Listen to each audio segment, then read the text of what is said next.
Bienvenidos a Cáncer Podcast. Hablemos de cáncer. Soy Diego Díaz, oncólogo médico. Soy Omar Ruiz, cirujano oncólogo. Y en continuidad con el episodio previo y continuando con el tema de cáncer de mama por Octubre Rosa, en el episodio pasado platicábamos de algunas cosas generales del cáncer de mama, de factores de riesgo y demás detalles que los pueden escuchar. Y en el episodio de hoy nos adentraremos en algunas peculiaridades de la cirugía que en el pasado pues nos quedamos como con cosas muy generales. Que no quisimos así como tocar muy a fondo, ¿no? Y comenté la cirugía como tal, se puede dividir en dos partes, ¿no? O sea, a mí siempre me gusta analizarla de esa manera porque la mama es el tratamiento que le vas a dar a la glándula, a la mama, al pecho, al seno, o el tratamiento que le vas a dar a la axila, ¿no? Entonces, antes, pues prácticamente la cirugía que existía era quitar la mama, ¿no? O sea, antes a todas las hacían mastectomías y hemos ido evolucionando con el paso de los años hasta preservar prácticamente la mayoría de las veces la mama, ¿no? Algo que nosotros tomamos en cuenta como cirujanos para poder saber qué ofrecer a una paciente, digo, no todas las pacientes son candidatas, porque tenemos que tomar en cuenta primero la relación que tiene, por ejemplo, el tumor, ¿no? Habíamos hablado de que podemos encontrar en etapas muy tempranas los tumores, como por ejemplo microcalcificaciones o pequeños grupos de tumorcitos chiquititos en los que podemos hacer cirugías pues, muy sencillas, ¿no? Entonces me voy a empezar desde lo más básico hasta lo más avanzado. Y quizá ahí valdría la pena que comentaras, digo, vas a decir ahorita quizá más detalles de la mama y de axila, pero quizás así como decir que en general cuáles son como las... Pues sí son como dos opciones, ¿no? Las que se le suelen ofrecer. Pues por decir así, en mama pues sería quitar la mama completa y de preservar la mama. Se llama cirugía conservadora de mama. Pero hay algo que está, le decimos en medio, que es la cirugía oncoplástica, ¿no? Que es algo que viene con mucho auge de muchos años atrás, de tratar de hacer ciertas maniobras para poder, o de ciertos procedimientos quirúrgicos para poder preservar mama y dejar la mama más estética, que es por se llama oncoplástica, ¿no? Pero eso va en medio. Y hablando de esto, de la cirugía conservadora, pues puede ir desde algo muy poco invasivo, como por ejemplo poner un arpón, hacer una resección con márgenes de una lesión que a lo mejor biopsiaron unas microcalcificaciones y había una etapa muy temprana, ¿no? Pero antes de empezar a hablar del abordaje como tal, tenemos que pensar si tenemos un tumor in situ, si tenemos un tumor invasor en la mama. Porque si es un tumor in situ, tenemos que dar un margen de por lo menos 1 centímetro. Si tenemos un tumor que es invasor, le llamamos nosotros que esté fuera de la tinta. Esos son los márgenes que están hoy por hoy como lo descrito, ¿no? Para mama. Entonces, cuando nosotros evaluamos a una mujer o a un hombre que tiene un cáncer de mama, lo primero que tenemos que ver es la relación que tiene el tumor con la mama. Digamos, puede ser un tumor de 1 centímetro o de 2 centímetros, pero en una mama muy pequeña, pues quizá nos vamos a complicar un poco más el procedimiento de preservar la mama, por así decirlo. Si es una mama pequeñita, pues un tumor de 3 centímetros va a ser un tumor muy grande para esa mama, ¿no? A diferencia de una mama grande, de una mama con mucha grasa, que a lo mejor un tumor de 3 centímetros pues es quitarle 10% de esa mama, ¿no? Entonces sí es importante la relación mama-tumor para poder saber qué ofrecer. Otra es la localización. Está cerca del pezón. ¿En qué radio? Nosotros manejamos como un radio o los cuadrantes para poder saber por dónde vamos a abordar los tumores. La realidad es que la gran mayoría de los tumores los podemos quitar por el pezón. Difícilmente. Hacemos ya incisiones a través de la piel de la mama. Ya preservamos casi siempre esto. Y cada vez seguimos mejorando pues, la estética, ¿no? Ahora, la axila, el otro gran grupo, ¿no? Que habíamos hablado, pues es hacemos lo que llamamos nosotros ganglios centinela, o hacemos disecciones de axila, ¿no? Que más o menos ahorita lo vamos a ir platicando, ¿no? Entonces, en general, antes, cuando nosotros hablamos del tratamiento de la mama, entonces quiero nomás como que aclarar que la cirugía conservadora se trata de quitar el tumorcito con un margen. En el momento de la cirugía, quitamos ese tumorcito, lo mandamos con el patólogo y el patólogo nos dice si existe margen libre o si está cercano. Si está cercano, generalmente lo buscamos ampliar para que no haya disminuir el riesgo que recurra la enfermedad, ¿no?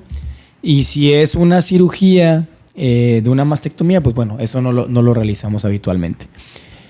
Y aquí me gustaría que tú complementaras un poquito, antes de irnos adentrando a los procedimientos, Diego, ¿qué ventaja como tratamiento posterior tiene que ver si preservo la mama o si le quitamos la mama? O sea, ¿por qué también tenemos que tener en cuenta el lugar en donde estamos, los recursos donde estamos para poder ofrecer un tratamiento? Ya dijimos, una de las cosas que tomamos en cuenta es la localización del tumor, la relación mama-tumor, pero otra cosa importante, ¿por qué sería importante el lugar donde estamos, Diego? Sí, depende mucho la decisión de si vas a hacer una cirugía conservadora o si vas a quitar todo el seno en una de las técnicas que puede ser la radioterapia. O sea, muchas veces cuando se hace una mastectomía total o radical, evaluamos ciertas características del tamaño del tumor, de si había ganglios afectados o no, o esto de los márgenes, para ver si se da o no radioterapia. Pero en el caso de que se hace una cirugía conservadora, ahí va como tratamiento estándar la radioterapia. Si así es conservadora, va radioterapia. Entonces, eso es importante, es algo que también tomamos en cuenta, si la persona o la paciente tiene la posibilidad de darse el tratamiento, ¿no? Si no lo tiene, la realidad es que si es candidata, lo mejor es mucho mejor hacer una mastectomía que hacer una cirugía conservadora incompleta, ¿no? Porque al final sabemos que una cirugía conservadora con radioterapia adyuvante, o sea, posterior a la cirugía, versus la mastectomía, pues el resultado oncológico pues es similar, ¿no? Entonces, Diego, como estamos diciendo, entonces algo importante es que si se va a ofrecer tratamiento de cirugía conservadora de mama, tengamos que saber que tenemos la disponibilidad de la radioterapia.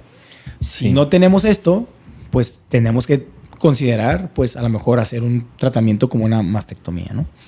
Pero sí me gustaría también como que sepa la gente, la población en general, que también una mastectomía no nada más es quitar la mama con el pezón y con todo, el complejo areolar del pezón. Hay diferentes tipos de mastectomía.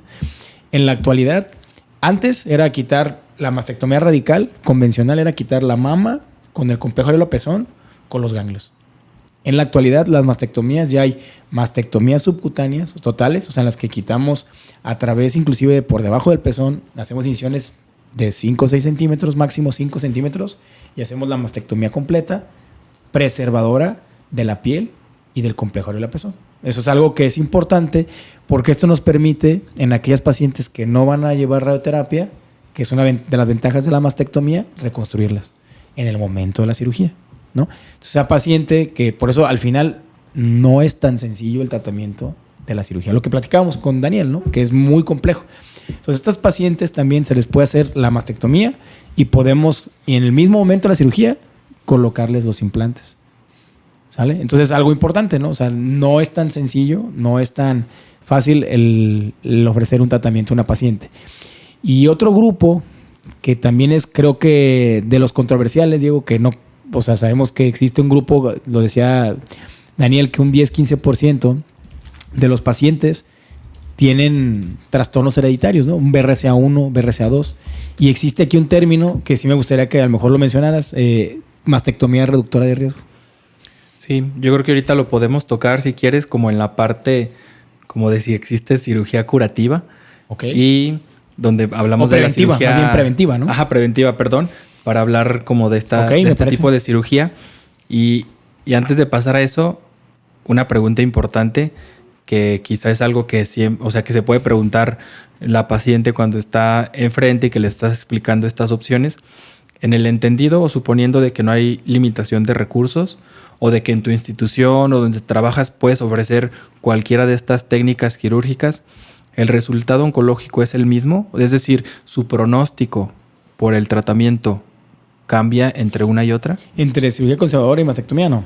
Son iguales, nada más la tasa de que pueda regresar en la misma zona, pues obviamente si no tienes la mama, pues es menor que si tienes una cirugía conservadora, ¿no?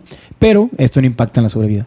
Viven exactamente igual. Eso sí es importante que lo sepan, ¿no? Sí, que eso es un dato pues muy bueno porque parte de la cirugía conservadora pues inició por esta cuestión estética, ¿no? De que el hecho de que se amputa pues una mama pues sí puede tener pues un impacto psicológico que quizá nosotros no lo dimensionamos, pero sí es algo que le importa a muchas mujeres. Y al final, claro que muchas pacientes pues las mamas en las mujeres es algo muy... pues todo es íntimo, ¿no? Es algo que te afecta en tu autoestima, entre otras cosas.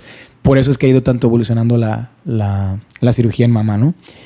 Y antes de pasar a lo de los ganglios, también existen las pacientes con cáncer de mama que ya fueron tratadas, que a lo mejor ya les hicieron mastectomía. Eso es importante para la población en general, que ya les hicieron algún tipo de cirugía en la mama, pues existen reconstrucciones tardías, ¿no? En la que a los pacientes, por ejemplo, que les hicieron mastectomías radicales, se les hacen cirugías en conjunto con cirugía plástica, pues para tratar de darle una mejor calidad y una mejor estética a la mama, con colgajos de diferentes características, ¿no? Entonces, algo importante que sí existe, que una vez que un paciente fue tratado, aún estando radiado, existen maneras de reconstruir para poder mejorar esa estética, ¿no? A lo mejor tuvieron tratamientos hace muchos años que pues desafortunadamente es lo que existía y pues que tengan que saber que se puede corregir, ¿no? Es algo importante. Y ahora pues me gustaría nada más hablar un poco de la enfermedad en los ganglios. El primer concepto es si hay bolita en la axila o no hay bolita en la axila. O sea, ganglios palpables o no hay ganglios palpables. Si no hay ganglios palpables y el tumor solo está en la mama, todo paciente debe ser, que tiene que es un tumor invasor, se debe ir a un ganglio centinela.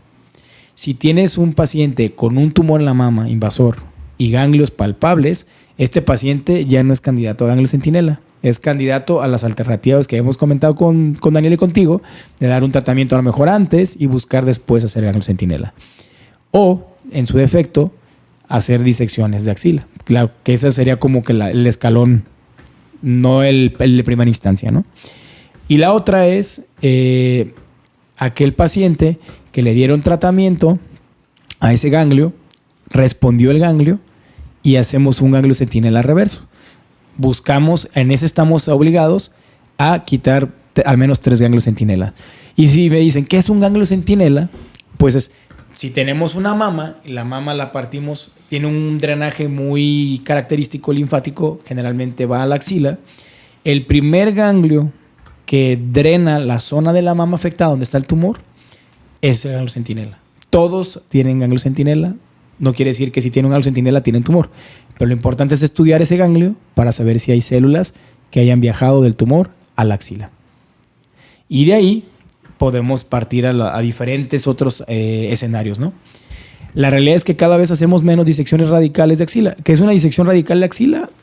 Vaciar la mayoría de los ganglios de la región de la axila. Al menos se requieren en mama de 10 a 12 ganglios para poder evaluar la zona, ¿no? Y poder estadificar la zona como tal, la etapa de enfermedad. Y solo lo hacemos en la actualidad cuando hay ganglios palpables o ganglios que le dieron tratamiento, no respondieron y los ganglios quedaron ahí. Se llaman conglomerados, conjuntos de ganglios. Y hay que quitarlos con disecciones de axila. Tampoco hay que satanizarla. La realidad es que antes buscábamos esqueletizar completamente los vasos. En la actualidad, con que tengamos los 12 ganglios para poder estadificar la mama, es suficiente.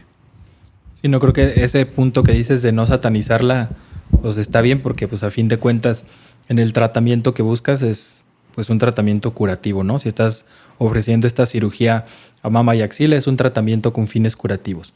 Pero también, pues así como vino este cambio en la cirugía menos extensa en la mama, pues este manejo de la axila quizá también menos extenso, pues permite que a la larga pues haya también no tanto impacto quizá funcional, ¿no? En ese brazo. Sí, claro. Y al final, antes, yo pues, me acuerdo de muchos años cuando hacían cirugías de mama, pues hay nervios intercostopectorales o que pues antes los veías y los cortaban, o sea, no les importaba. Y en la actualidad se trata de preservar inclusive esos nervios sensitivos para cada vez tratar de que la paciente que lleva un tratamiento oncológico esté mejor. Entonces, ya no nomás es preservar ahora ganglios, también es preservar estructuras nerviosas, estructuras vasculares para disminuir el linfaedema, ¿no? Que es algo que para que me entiendan más o menos, si hacemos un ganglio centinela contra una disección radical de axila, estamos hablando de un 20-30% de diferencia a favor del ganglio centinela. Entonces, por eso es importante. No es lo mismo quitar un frijolito o un ganglio que quitar 10 a 12 ganglios. Entonces, esto favorece que el drenaje sea peor. Por eso es importante ir desescalando los tratamientos, ¿no? Y yo creo que el mama es de las que más ha evolucionado, aunque haya costado trabajo, porque no todos se sienten seguros preservando mamas, ¿no? Y la verdad es que es algo que es el estándar hoy por hoy. Y desafortunadamente, también existe un grupo de pacientes, pues que llegan con tumores muy avanzados, como decía Daniel, ¿no? Que llegan con tumores sangrantes, que llegan con tumores muy avanzados y que aquí, pues sí, hay cirugías inclusive que tenemos que quitarles hasta los músculos de la parrilla y reconstruirlos con otros colgajos como del músculo dorsal para poder cubrir esas zonas, ¿no? Que afortunadamente son las menos frecuentes, ¿verdad? Sí.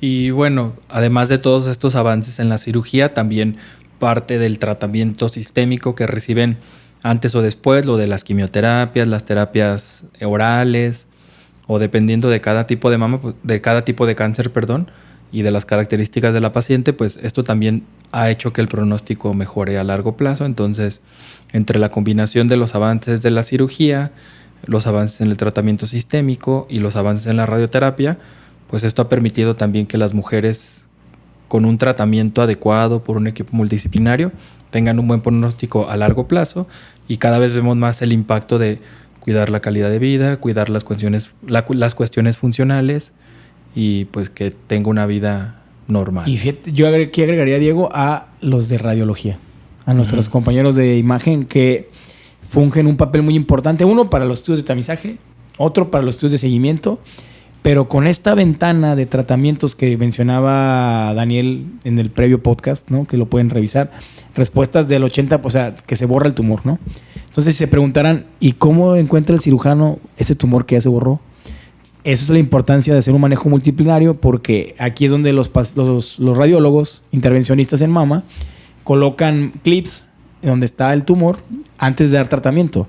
De nada sirve que le den tratamiento y después buscar el clip, ¿no? O sea, es por eso es importante que cuando se toma una decisión, planear bien. Porque esos pacientes se les ponen unos clips, le llamamos, hay diferentes formas de marcarlas, pero la más fácil o la más disponible son clips, ¿no? Que tanto para los ganglios de la axila como para el tumor en la mama. Ustedes dan su tratamiento, se toma un estudio de control y vemos que se borró el tumor, pero el clip queda ahí. Y esa es la manera en la que nosotros podemos llegar y quitar esa zona donde estaba el tumor. Y al final el patólogo es el que nos dice si hay o no hay tumor, ¿no? Y eso les da a ustedes muchísima información de cómo es la biología del tumor. Sí, y justo el patólogo es otro que, ay, perdón que se me pasó también mencionarlo, pero sí. Pues todo empieza con un resultado de patología. Entonces, también pues el patólogo juega uno de los roles más importantes, porque a partir de lo que él nos describe, de ese subtipo, del reporte de inmunohistoquímica, pues es el tratamiento que vamos a sugerir de inicio. Y ya justo después de este tratamiento, si se dio antes, para ver esta respuesta completa, si se obtuvo o no, pues también es de vital importancia la colaboración del patólogo. Y bueno, quizá podríamos mencionar a muchas especialidades más, pero creo que son las principales. Muchas cobran un papel importante en el manejo del cáncer de mama. Y estos tratamientos, pues por lo general los vemos en las etapas tempranas, localmente avanzadas, pero en enfermedad avanzada la cirugía también juega un papel. O sea, me refiero a avanzada para la gente que nos escucha, pacientes que quizá el cáncer se detectó cuando ya estaba afectando los huesos o el pulmón o el hígado, y que es lo que conocemos como metástasis. O sea, ¿la cirugía en estas pacientes tiene algún rol? La realidad es que existen al menos 3 estudios grandes, ¿no? Que hablaban de que la importancia, si impactaba en la sobrevida el quitarle la mama o no a un paciente metastásico. Y la realidad es que arrojan que no tiene un impacto como tal en la sobrevida. Pero está el paciente que tiene a lo mejor una mama ulcerada, una mama con infección, una mama que está generándole mucho dolor. En este grupo de pacientes se puede ofrecer una cirugía, nosotros le llamamos mastectomía de limpieza, ¿no? Es en estos pacientes en los que tiene un papel la cirugía. La realidad es que ya se han hecho estudios para ver si impacta en la sobrevida, pero en ese sentido, no. Pero en el sentido de control de una lesión que está generando problema en la mama, sí. Inclusive para la paciente, ¿no? Anímicamente, autoestima, se lo podemos ofrecer. Pero siempre muy importante aclarar, ¿no? Por qué se está realizando el procedimiento. Definir los objetivos. Así es. Pero bueno, de que tiene o sea, de que hay un papel, en pacientes seleccionada se podría considerar como una opción. Así es. Y hay algo que lo pueden revisar en otro episodio, que es la cirugía robótica, que también ha tenido mucho auge en otros tipos de cáncer y en el manejo del cáncer en general. Pero en el caso de cáncer de mama, ¿hay algo más con la cirugía robótica? Se están haciendo estudios, o sea, se están haciendo ya procedimientos, sobre todo en Oriente, ¿no? De hacer mastectomías con robot. Y bueno, o sea, todavía hay mucha información por esperar. La realidad es que no es por hoy algo que se esté haciendo de rutina en ningún lugar y no está estandarizado y no está aceptado por guías, ¿no? En general, que es lo que siempre buscamos hacer, lo que tiene evidencia, ¿no? Hoy por hoy se está haciendo, sí, pero no existe evidencia que te avale que lleva mejoría, superioridad sobre una técnica convencional. Y la realidad es que pues hay que esperar, ¿no? Al final siempre estamos abiertos a lo que está en auge o lo que está evolucionando, y si en algún momento llega a hacer algún procedimiento, pues estar claro de aceptarlo, ¿no? Pero hoy por hoy, no. Sí, es un área más de investigación. Un área más de investigación. En el manejo. Y bueno, quizá ya me regreso a tu pregunta de hace rato, de lo de la cirugía, si puede ser preventiva. Bueno, pues en el episodio previo platicábamos con Daniel que entre el 10 al 15% de los cánceres de mama pueden ser hereditarios, es decir, que alguna variante que se encuentra en nuestras células se puede transmitir de generación en generación, y quizá una que es la más conocida es la que se llama BRCA, que quizás se popularizó mundialmente por Angelina Jolie. El fenómeno de Angelina Jolie. Ajá, que ella se detectó que tenía una de estas variantes y pues ella procedió a hacerse sus cirugías reductoras de riesgo, que es en pacientes de riesgo alto como portadoras de estas mutaciones, hacer una cirugía antes de que te llegue el cáncer.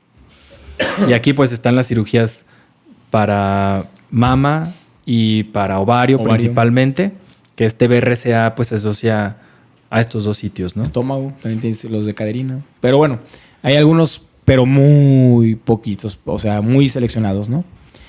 Pero en estos pacientes generalmente que no tienen un tumor como tal, pues son pacientes que son candidatos a hacer mastectomías con reconstrucciones inmediatas, ¿no? O sea, esa es la mejor opción. En el mismo momento, el plástico coloca los implantes o como se haya discutido con el paciente, la manera de reconstruirlo. Y la realidad es que son procedimientos relativamente poco mórbidos, con un beneficio a largo plazo, ¿no? Que se ha visto que sí, obviamente impactan en la mortalidad, ¿no? Sí. Y esta cirugía, por ejemplo, se puede hacer en el mismo evento. O sea, en el mismo evento se hace la cirugía de ambas mamas. Sí. Okay. Se hace la mastectomía bilateral y si se colocan los implantes. E inclusive en estos pacientes que tienen las mutaciones BRCA y que ya están en periodos de, por ejemplo, a lo mejor de menopausia, se puede valorar también inclusive hacer salpingoforectomías, ¿no? Pero bueno, ya eso es otra cosa, ¿no? Sí, salpingoforectomía es quitar ovarios y trompas. Y las trompas de falopio. Porque las mutaciones BRCA se asocian a cáncer mama ovario, ¿no? O sea, sí. Pero es algo ya que sí existe, que sepan que sí se hace. Claro que no es tan común porque simplemente menos del 15% de los pacientes tienen este tipo de tumores hereditarios y no todos tienen BRCA, ¿no? Y en el otro 85-90% que no las tienen, de repente pueda que haya una paciente que te diga yo quiero que me quite la otra porque me puede dar también, o porque aunque ya sabemos que no sean portadoras de una de estas variantes, que puedan decir yo tengo miedo, ansiedad, como tú quieras llamarle, claro. Y de que digan, oiga, quíteme la otra. Sí pasa. Y pues bueno, al final es cuestión de platicar con los pacientes, ¿no? O sea, no es... Uno comenta lo que es oncológicamente adecuado, ¿no? Pero también hay pacientes que son candidatas a cirugía preservadora de mama y te dicen, no, quítemela completa. Entonces, al final es comunicación, ¿no? Con el paciente. Yo creo que no está mal, ¿no? O sea, al final, si eso le va a dar tranquilidad a la paciente, está bien. Pero siempre y cuando hay una discusión directa con el paciente, un acuerdo, y se pueden hacer muchas cosas, ¿no? Como esta que tú comentabas de no, quiero que me quite la otra. Bueno, se valoran riesgo-beneficios, ¿no? Sí. Y pues bueno, ya antes de que cerremos el episodio, Omar, ¿hay algo más de las cuestiones quirúrgicas que te gustaría platicarle a la población en general o quieres dejar un mensaje final? Yo creo que la mama es una de las enfermedades que nos permite hacer, tanto como ustedes, variaciones en su tratamiento, nos permiten hacer muchas variaciones también en nuestras cirugías. Y es una de las cirugías, cada vez se ha ido perfeccionando cada vez más. No mencioné mucho si te fijas, de la cirugía oncoplástica, pero esa se traduce prácticamente en hacer incisiones o procedimientos que te permiten quitar un 30%, casi 40% de la mama y dejándola estéticamente bien. Y eso se puede ofrecer, por ejemplo, en pacientes que tienen a lo mejor mamas péndulas, pacientes con mamas péndulas, que tienen mucha mama, caídas, que tienen el pezón retraído, que podemos mejorar inclusive el aspecto estético con este tipo de procedimientos. Hay muchas técnicas, hay diferentes variantes, para cada paciente existe, pero es algo que existe, que ya se hace y que la realidad te ayuda mucho a hacer resecciones de cada vez más complejos. Antes, si tenías tumores multifocales, ¿a qué voy? En un cuadrante, en otro cuadrante, o le llamamos multicéntricos, eran candidatos a mastectomía. Pero con este tipo de técnicas te permite hacer de diferentes cuadrantes con una misma incisión y te permite un buen resultado estético. Entonces, existe. Nada más que creo que no lo mencioné y me gustaría nada más como que completar esa parte. Y cómo hacemos el ganglio centinela tampoco lo comenté. No es fin del podcast, pero ponemos sustancias especiales como tinciones o materiales nuclear que nos permiten detectar ese ganglio.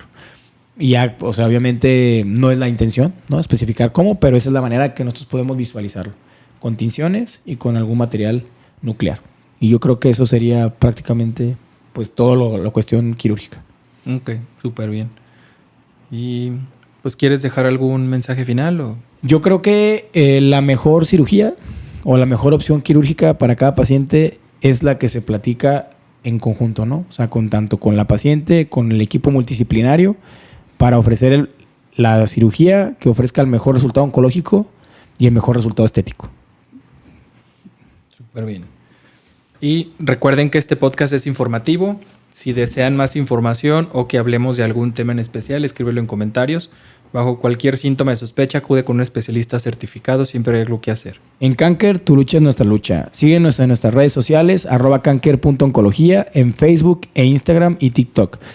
@cankeroncología en el canal de YouTube y nuestro sitio web canker.com.mx. Contáctanos también por vía WhatsApp al 3315 19 47 00.